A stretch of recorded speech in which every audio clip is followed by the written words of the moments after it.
السلام علیکم. رات کے 8 بجے ہیں. یہ ریڈیو پاکستان ہے. خبر نامے کے ساتھ حاضر ہیں حمیرہ رانا اور عبد القدیر. پہلے اہم خبروں کا خلاصہ. وزیر اعظم نے کہا ہے کہ وفاقی حکومت نے سیلاب سے پیدا ہونے والی صورتحال سے نمٹنے کے لیے صوبائی حکومتوں کو مکمل تعاون فراہم کیا ہے. گلگت بلتستان کے علاقے گوپس میں گلیشیئر پھٹنے کے بعد پاک فوج کی امدادی کارروائیاں جاری ہیں. پنجاب اور خیبر پختونخوا کے ہنگامی امدادی اداروں نے کل سے مانسون بارشوں کا ایک اور سلسلہ شروع ہونے کے بارے میں خبردار کیا ہے.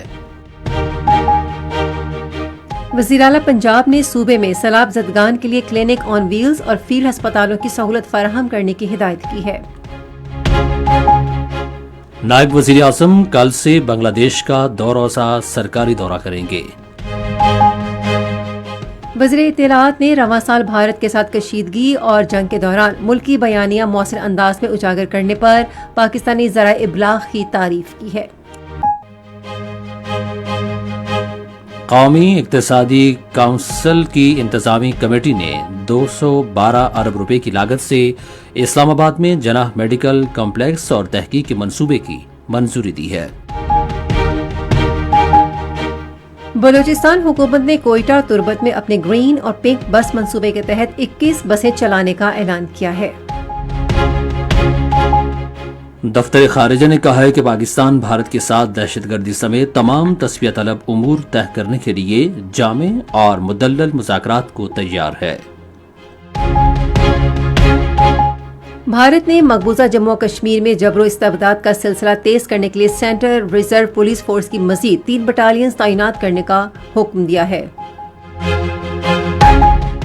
اقوام متحدہ نے ایک باضابطہ اعلامیہ جاری کیا ہے جس میں غزہ میں بڑے پیمانے پر قحط کی تصدیق کی گئی ہے. اور پاکستان کے فراست علی نے تھائی لینڈ میں 57ویں ایشین باڈی بلڈنگ چیمپئن شپ میں طلائی تمغہ جیت لیا ہے. اب خبریں تفصیل کے ساتھ. وزیراعظم محمد شہباز شریف نے عزم ظاہر کیا ہے کہ سیلاب سے متاثرہ علاقوں میں امداد اور بحالی کا کام مکمل ہونے تک تمام ممکنہ کوششیں جاری رکھی جائیں گی. انہوں نے آج اسلام آباد میں وفاقی کابینہ کے اجلاس کی صدارت کرتے ہوئے کہا کہ وفاقی حکومت نے سیلاب سے پیدا ہونے والی صورتحال سے نمٹنے کے لیے صوبائی حکومتوں کو بھرپور تعاون فراہم کیا ہے. شہباز شریف نے امدادی کارروائیوں میں مسلح افواجی کاوشوں کو سراہا. انہوں نے کہا کہ پاک فوج لوگوں کو بچانے کے لیے ہیلی کاپٹرز کے ذریعے دور دراز اور دشوار گزار علاقوں میں پہنچی. انہوں نے کہا کہ حالیہ بارشوں اور سیلابی ریلوں میں 700 سے زیادہ افراد جاں بحق ہو گئے ہیں جن میں 400 سے زیادہ کا تعلق خیبر پختونخوا سے ہے. انہوں نے کہا کہ ماحولیاتی تبدیلی کے مسئلے سے نمٹنے کے لیے وزارت ماحولیاتی تبدیلی کی ذمہ داری بڑھ گئی ہے جبکہ دیگر متعلقہ اداروں کو بھی اس حوالے سے اپنا کردار ادا کرنا ہوگا. دریاؤں کے کنارے غیر قانونی تعمیرات اور گلیات میں جنگلات کی کٹائی پر تشویش کا اظہار کرتے ہوئے وزیر اعظم نے کہا کہ وہ جلد ان مسائل پر غور کے لیے ایک اجلاس بلائیں گے.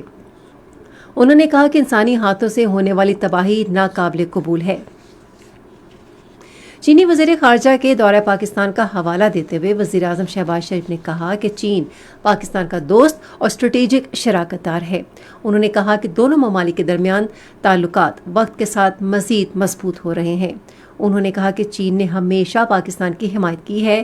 انہوں نے کہا کہ وہ چین کا دورہ کریں گے جہاں وہ شنگھائی تعاون تنظیم کے اجلاس میں شرکت کے علاوہ 2 طرفہ ملاقاتیں بھی کریں گے. اس موقع پر حالیہ بارشوں اور سیلاب میں جاں بحق افراد کے لیے فاتحہ خوانی بھی کی گئی. بنیر، سوات، شانگلہ اور سوابی کے سیلاب زدہ علاقوں میں پاک فوج کی امدادی کارروائیاں جاری ہیں.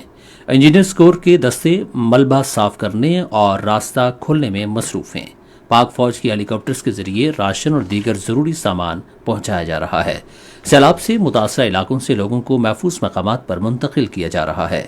انجینئرز کور کی urban search and rescue team زخمیوں کی تلاش کرنے اور ملبے سے لاشیں نکالنے میں سرگرم عمل ہے. پاک فوج کی میڈیکل ٹیمیں متاثرہ علاقوں میں مریضوں کا مفت علاج بھی کر رہی ہیں. ادھر پاک فوج کی کوششوں سے بونیر میں قادر نگر سے بٹائی دارا تک سڑک دوبارہ کھول دی گئی ہے.